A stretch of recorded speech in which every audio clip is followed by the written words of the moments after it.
This story that I just read to you has been affectionately referred to as the parable of the prodigal son. That word prodigal means overindulgent, over in abundance. In other words, the son was overindulgent in sin and overabundant in his broken behavior. And we oftentimes read the story from the perspective that the father in the story reflects God, and the son reflects you and me. That means that we were broken or are broken and living our own selfish, self-centered lives. And yet God, in his infinite love, when we return to him and we come to our senses, because sin makes us foolish, it blinds us. And the Father is there with his open arms, ready to receive us and to forgive us and to embrace us. That's the essence of the story. But today I'd like for us to look at it through a different set of lens. I want us to look at it now through the emotional lens. In other words, what was the emotional issues going on in this family and in this home? And in what way did the father work through those thorny issues? Because the reality is that every one of us has family. And if I sat with you in a living room, your living room, and there's nobody else in the home, it's just you and me sitting there, and you served me a glass of iced tea, and we sat and we sipped our tea together. And I ask you the question, is your family emotionally healthy? And I paused. How would you respond to that question? It's a very real question. And then I said, well, before you respond, let me give you some of the indicators of an emotionally healthy family.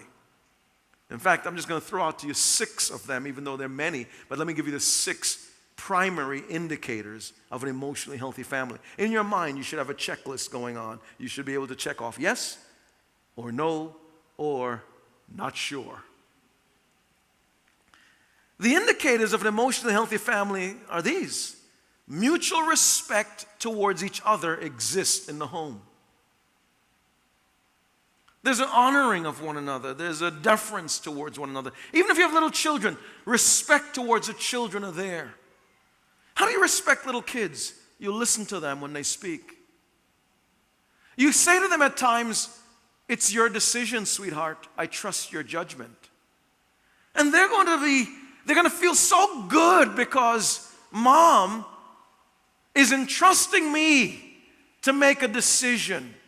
Or dad values my opinion. He says to me, son, what do you think we should do on this?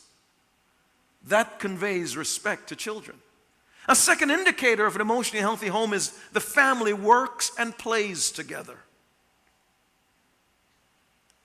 You have downtime where you enjoy each other, in essence. Third, the family shows and expresses love to one another.